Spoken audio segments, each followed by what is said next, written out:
Why do I do it? Why? Why? The fear of love, relationships, hurt in the past. No romance ever hurt like this. It's not much fun to look into the eyes of a young widow after making it with their loved one.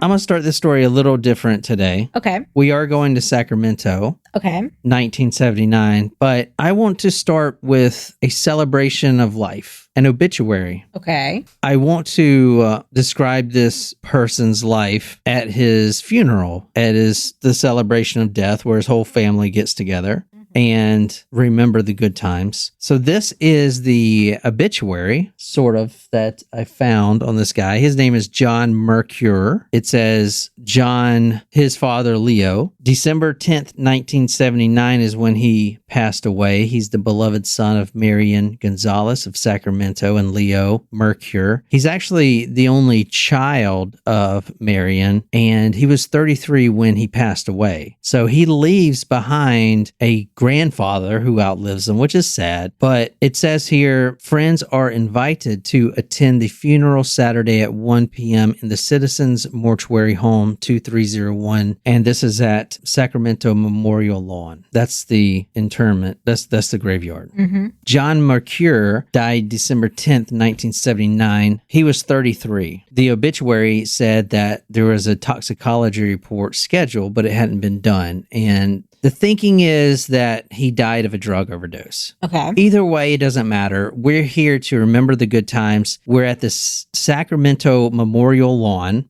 This is in Stockton Boulevard, Sacramento, California.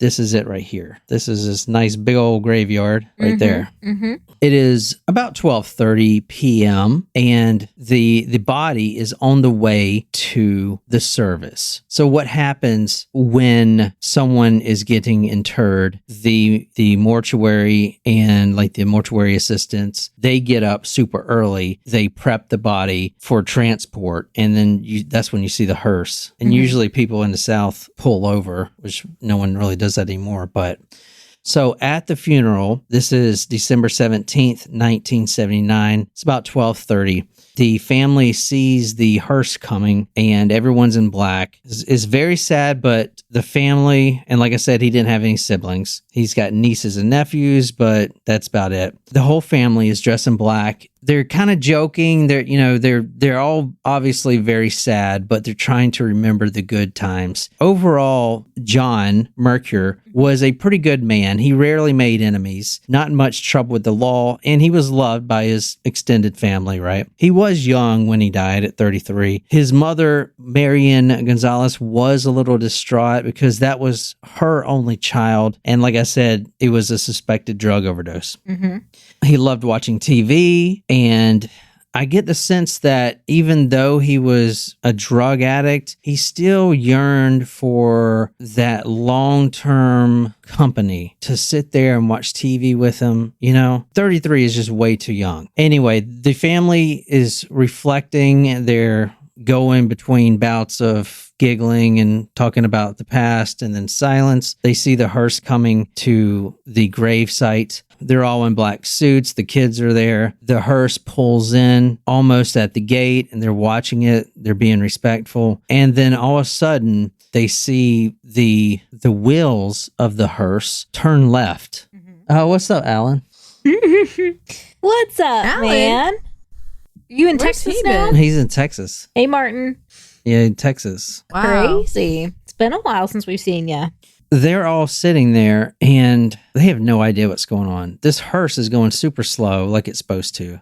And all of a sudden it turns at the gate like it's lost. All right, that's kind of weird. It turns and there's no way it's going to make it in the gate now. Okay. It's turning. It might do a 3-point backup turn. What's going on with this thing? Did this guy in the hearse forget something? Did they Why forget is the he body? not going there? Yeah. Like, what is the deal? Why is the family? I mean, they just think maybe he's going to back it in. Beep, beep, beep. Oh, I shit. mean, maybe, although this would be confusing if I was like in the, procession. Yeah. I'd be like, whoa, where are we going? Literally, where are we going? Now, the entire service outside watching this hearse do crazy things is now watching in disbelief as this hearse skids out and speeds away. Now, this guy's body is in the back of this hearse. Like, what? Where are you going? What you doing? You're supposed to be here. We're supposed to bury this dude. What's going on with this, right? What's he doing with him? This gets the attention of, the police really quick because everyone's calling and you had the pastor there calling the cops saying, hey, somebody just like drove off with his body. Well, they first call the mortuary and say, what's the deal? Did y'all forget the body? Seriously? Or they say whatever. And then that's when the mortuary owner says the following. This is from the Sacramento Bee. From the Sacramento Bee, December 1979, the reasons for the acts are unexplained at this time. It's shocking, said mortuary manager John Perriott of Memorial Lawns. We don't have any idea what happened, and anything mentioned concerning the disappearance is pure speculation. There's an all points bulletin put out. They got to find this body. There's a body in a hearse, and it just got stolen. Did someone just jump in this hearse and steal it? Like, this body in this hearse is now nowhere to be found. Driving through. How does that Yeah, even that's pretty happen? crazy.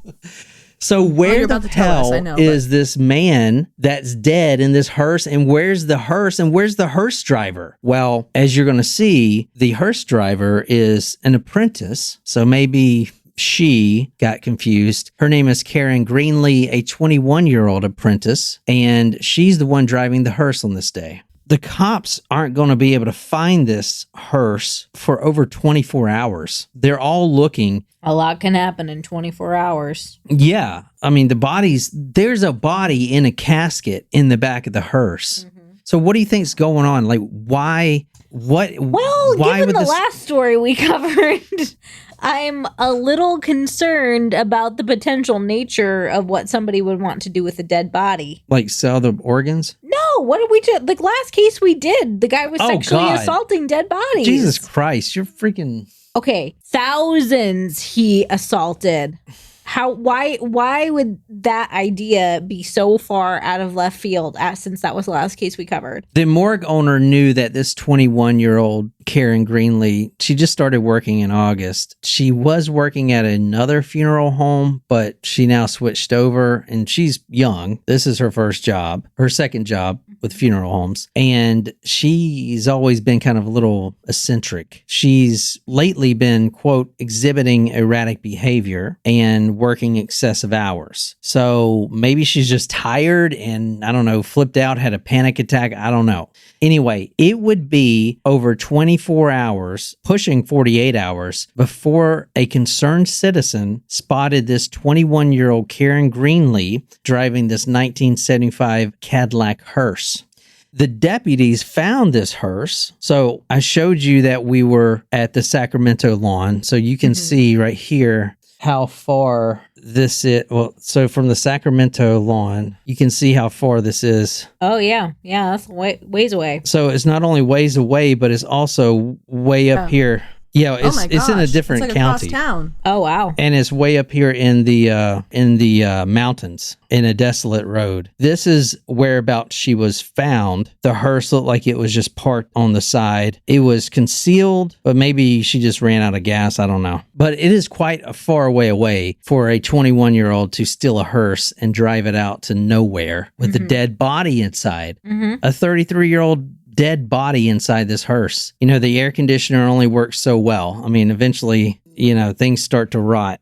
Yeah. It was a very secluded spot where Deputy Carl Womack walked up to this hearse. Now, he's with two other deputies, but how hearses are, I don't know if you've ever seen one up close, but the windows are tinted black. You can't even see through them. I mean, they are limo tinted. So this deputy, Carl Womack, walks up to the car cautiously. He pulls the passenger handle.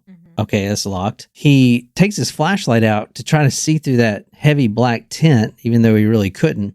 Looking through the front of the glass, the front of the car, you can see that divider, that partition that's a curtain, you know, that red curtain. If you know what a hearse looks like, it's got the red curtain you can divide it with.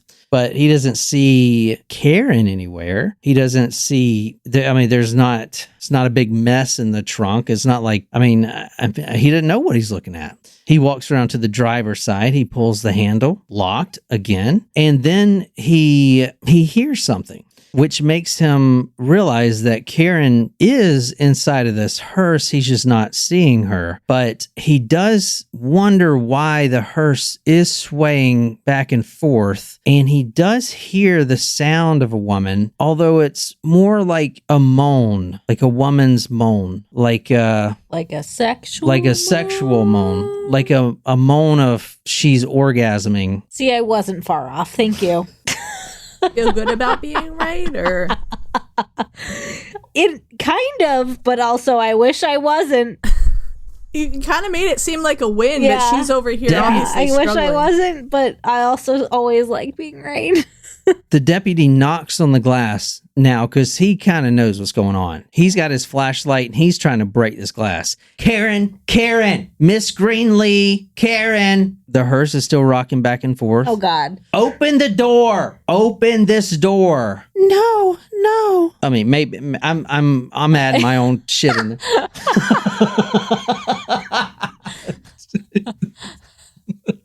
The hearse may or may not have been rocking, so the police may or may not have come a knocking.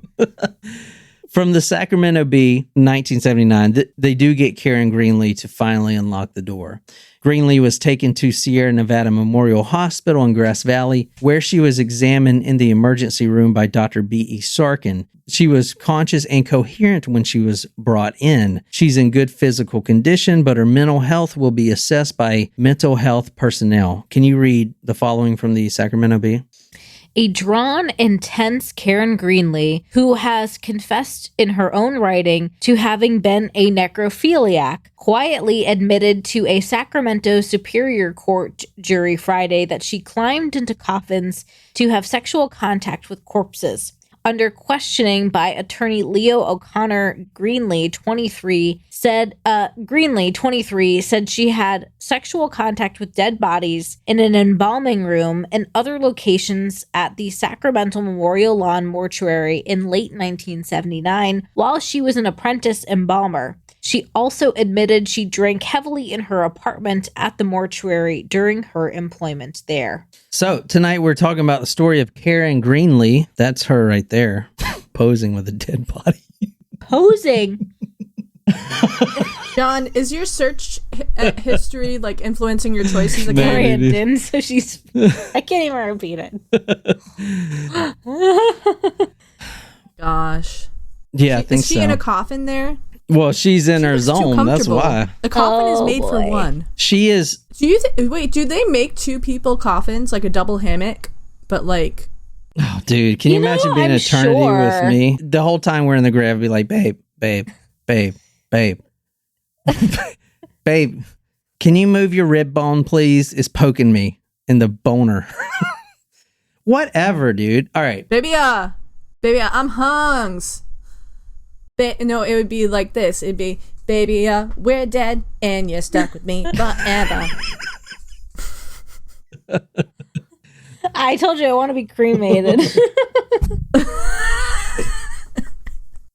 I was thinking that too. This does sound like we watched the American Horror Stories, like the short ones. Yeah. And that this like was a very similar episode. Yeah, she's kind of famous. Mm-hmm. I mean, she didn't kill anyone. She's not in prison. She's just like, she likes dead bodies. I don't know.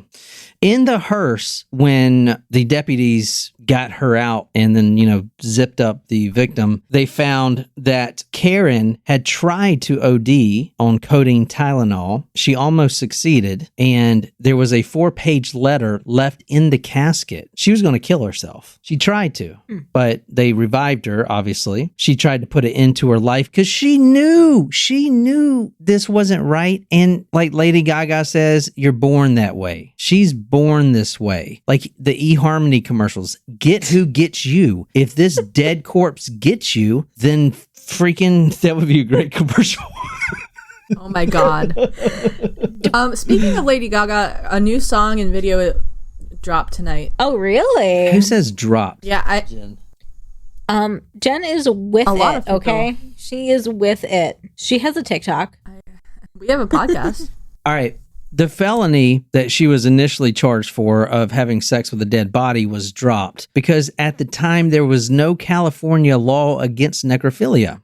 Oh, it's a loophole. Oh. Loophole.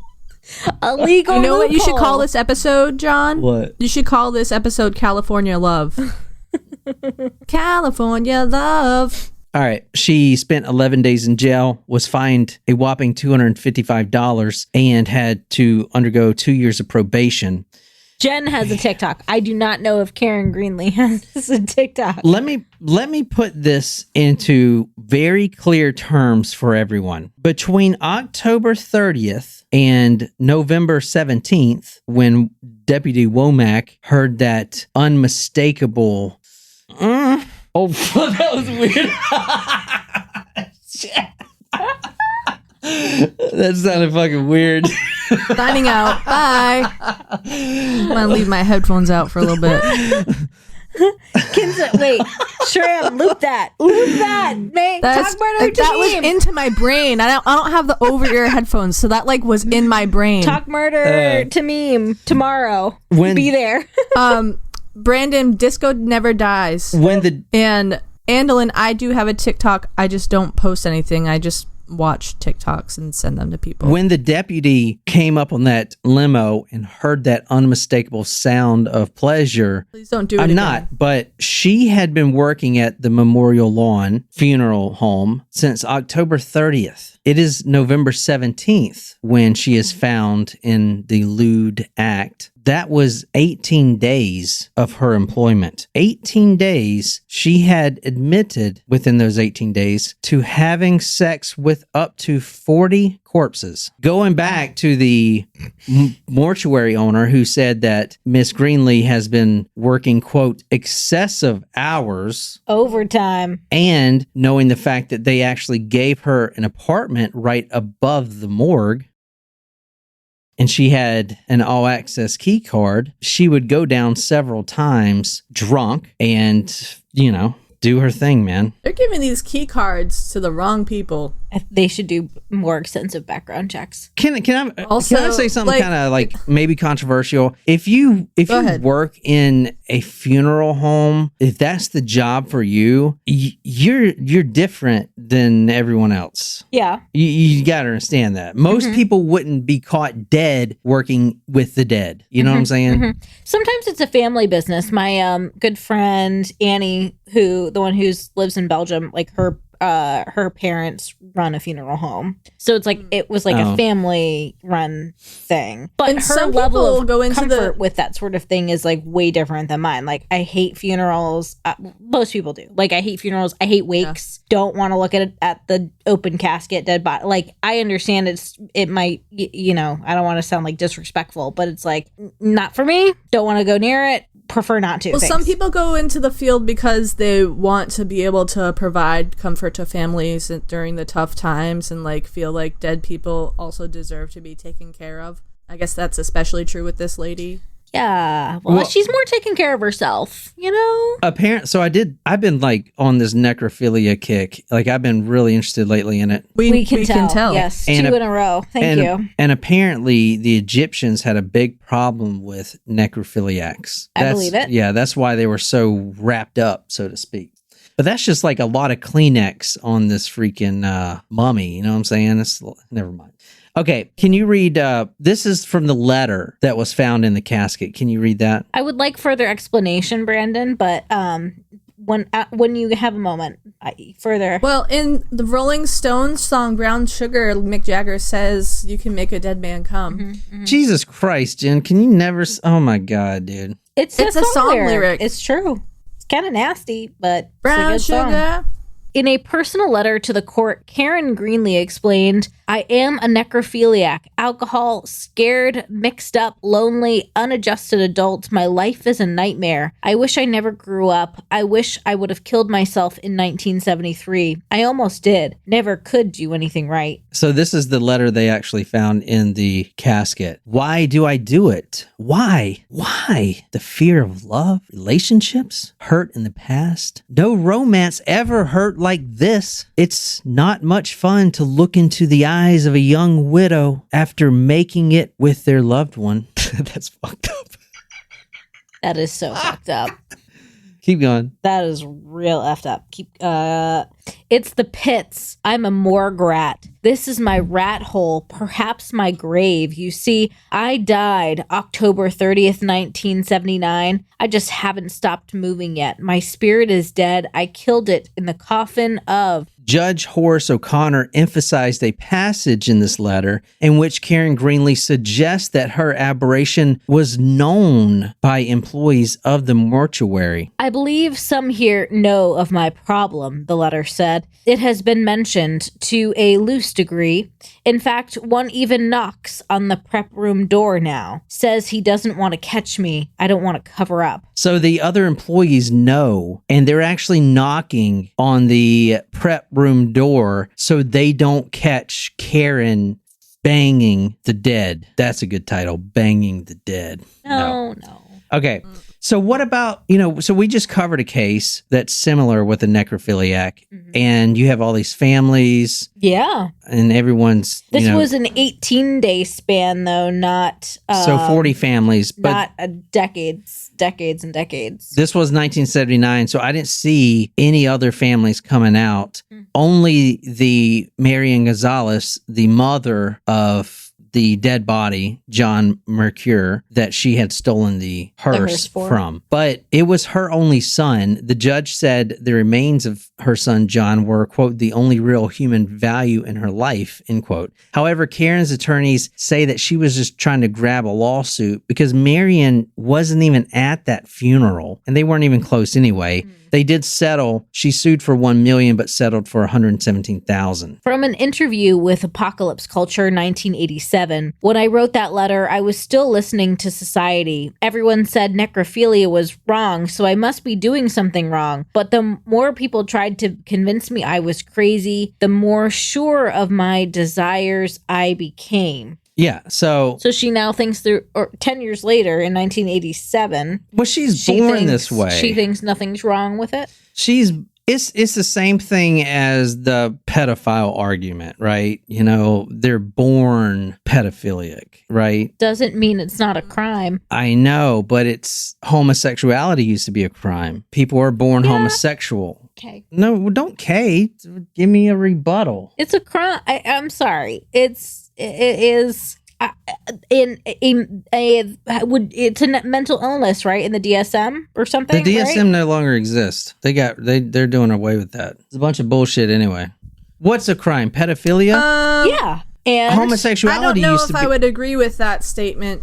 Homosexuality used to be in the freaking right. Correct. It used to be correct. It did. And that used to be a disorder, which technically you have to have a baseline first. Like, what is normal? All right. So if we look at the Darwin model, it's like the acting upon it, is the problem. No, but other species do this. We covered necrophiliac ducks, and there's other creatures that do that. About that. Yeah. They're not wrong. Yeah. It's only our moral structures that we put on things. You know what I'm saying? Well, we're also not animals. You know what I mean? Like, we're animals, but we're not. We're evolved. We are literally just animals. There's Karen Greenlee. At 14, she was taken from school and hospitalized for emotional problems. When she was released, she found solace in sleeping next to graves in a close-by cemetery. The first job she applied for was in the mortuary in 1978, a year before this happened, North Sacramento mortuary. But she left after she had, quote, an overpowering urge to have sexual contact with corpses. So she ended up at the Sacramento Memorial Lawn mortuary and was given an apartment and a full access key card above the mortuary. From the Sacramento Bee, mortuary employees turned their back on Greenlee, allowing her to, quote, go down creaky steps at night and feed her problem, end quote. So with this episode, it's a short episode because not much else is on this. I mean, she faded from the spotlight, but she did give an interview, and it's like a 5-minute interview, and I just wanted to read it. It's from a 1979 publication. A little bit about the interview. The media, she would say, compared her to Richard Trenton Chase, the vampire killer. Her family disowned her. One of my brothers refused to have anything to do with me. He said, I just want to remember her as she was. He came up to me later and apologized, but he still isn't comfortable around me. My other brother was more supportive, but even he had to ask, how'd you do it? So that's a very good question, because everyone wants to know that, right? I mean, this body in this hearse, that was about 2 days when the deputy walked up. 2 days. That thing's not getting hard anymore. You know what I'm saying? Because that time has passed. So how does she do it? That's like the biggest thing, right? A little bit more before we get into the interview. Her boyfriend, when he found out, he hit her repeatedly and said, quote, he said I wasn't even a woman and I should just go fuck dead bodies. Guys that would find out that she got in trouble with this and it was really her would try and change her, try to fuck her straight, so to speak. You know, it's like if you find like a lesbian and guys are like, yeah, I'm going to make you fucking straight because my dick, you know what I'm saying? Same kind of shit.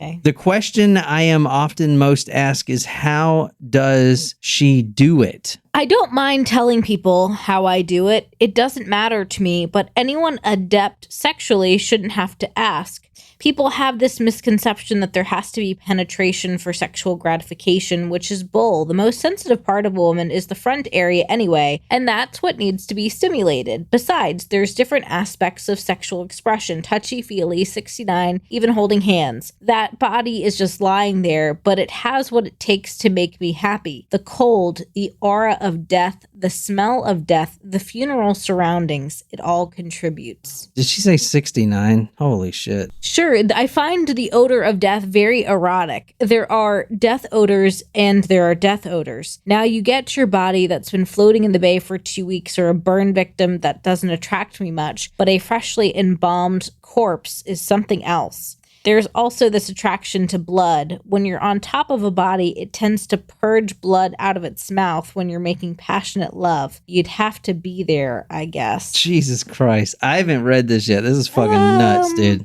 I don't want to be there. Of course, with all the AIDS going around. That's the reason I haven't tried anything lately. I'm sure I'd have found a way to get into one of those funeral homes by now, but the group I find attractive, young men in their 20s, are the ones who are dying of AIDS. Do you usually attend the funerals of your corpse lovers? Yeah, it was convenient working in funeral homes. I'd get to drive out to the cemetery with the family. I'd get to mourn right along with the family at the loss of that loved one, except when I was groaning a little different tone. People can't really tell if you're grief-stricken or passion-stricken. I've had members of families put their arms around me and say, we're so glad you could come. Then I'd have to spin this big old yarn. Yeah, I knew him at school. If the guy didn't have a girlfriend in life, they think you were. Oh, she's the one. You weren't in Sacramento at the time of the trial, were you? No, I was working in a funeral home in another city and going to school. Oh my God! At the same time, She got to work at another funeral home while she was awaiting trial. Holy titties, dude! What? That is nuts, dude. She went to the funeral home and was fired for things I had done at the funeral home. Somebody, I guess, got wise of me. I know I wasn't seen. I guess this is before the internet and before electronic files and stuff. Yeah, Jim, what's wrong? No, I'm fine. I just I'm just trying to get into her psyche to try to figure out why. I don't know. It's just mind blowing. That's the thing, man. I don't think you can. This is, if she's born like this, because we did that Nico Klaus story and he's the same way. He was born like that. He said he was born like it. So I know it's fucked up and I don't want to go back to it, but the pedophilia thing is fucking terrible, right? But, technically science says that there's an like attraction to something that they shouldn't be attracted to. When did you first become aware of your necrophilia? It's something I've been attracted to all my life. I used to hold funeral services for my pets when they died, had a little pet graveyard. I lived in a small town and the fireman's barbecue was next door to the funeral home. To go to the bathroom, you had to use the facilities in the funeral home. I'd find any excuse to go to that bathroom. I'd take side trips and wander around the mortuary. Do you miss working at funeral homes? Yes, terribly. Even if I wasn't a necrophile, I like mortuary work. I enjoy embalming and everything, except for obese people, the people I hated working on. Specifically, if they had been autopsied, their guts would slide out on the floor and all this melty fat. Yeek. You say you were once caught in the act of necrophilia. She says, yeah, I had tried to kill myself and was living in a halfway house a couple of blocks up from this funeral home. I decided to go to the mausoleum and try to kill myself again. The mausoleum had a door connecting to the mortuary. I was sitting there real depressed when, for the hell of it, I decided to try running my driver's license along the door and click. The door popped open. I couldn't believe it, so I tried it again and the door popped open again. I went to the prep room. There happened to be a body there. I had me some fun, did my thing, and forgot all about killing myself. The folks at the halfway house thought I stayed the night with friends. I went in there several times. Sometimes there were absolutely no bodies, so I turned back around and snuck back out. All right, that's pretty much good. Jesus. She says, about a week later, I snuck back into the funeral home. I was on the prep table having a good old time when all of a sudden I felt like there was somebody nearby. Next thing I heard people walking down the hallway. I quietly jumped off the table and threw the sheet back over the body. My clothes were in quite a state of disarray and I had blood on me and everything else. Ew. It had been an autopsy case. There was a casket with the lid open in the side casket room, so I ran and hid behind it. The casket was on a church truck, so they couldn't see me, but they could see my legs. It was a man and woman. They were standing there saying, "Who are you? What are you doing here?" One of them said to the other, "You go get the gun and call the cops and I'll stay down here." And then she busted out and ran. That's crazy. Jesus. That's disgusting about the blood. Yeah. So like she says, when people say she needs to be cured, for a while, I found myself thinking, yeah, this isn't normal. Why can't I be like other people? Why doesn't the same pair of shoes fit me just right? I went through all this personal hell and realized that it's just me. That's my nature, and it is what I enjoy. I am miserable when I try to be something I'm not. So that's pretty much it for Karen Greenlee case. I thought it was kind of interesting. I don't know. That is... I feel like y'all didn't like that case. I don't know. Effed. It's just... There's not much else to do on the case. I mean, I thought, you know... It was a good... It was interesting. Yeah. And it does remind me so much of that American Horror Story episode. Probably, yeah. I'm sure that's where they got it from. All Did right. you watch that one, Probably. Jen? Do you know what we're talking about? I don't remember the episode, but I have watched the American Horror Stories, the shorts. Yeah, it was definitely one of those. Yeah. Ooh. Yeah. Necrophilia is disgusting. All right. So she says, I'm a morgue rat. This is my rat hole, perhaps my grave. I like that. All right. So I don't know if she's what she did after this. She must have changed her name. Probably, yeah. But that's the Karen Greenlee story. It was famous, obviously, in the 80s, but no one's heard about it now. Thought it'd be kind of interesting. I don't know. How did you find it? I just From been the other looking one? up necrophilia like crazy, you know? Clearly. Anyway, I hope you guys enjoyed it. We'll be back tomorrow. Some more headlines and then, some more stories and all that stuff. But if you haven't subscribed to the blog, do that because I'm putting all the old live streams on the blog and we're kind of changing things around a little bit for the new year coming up. So I'm trying to get all that stuff working just so good, just so nice. And yeah, that's all I got. So I hope you guys enjoyed. And that's all we got. So until next time, good night, you lovely, lovely people.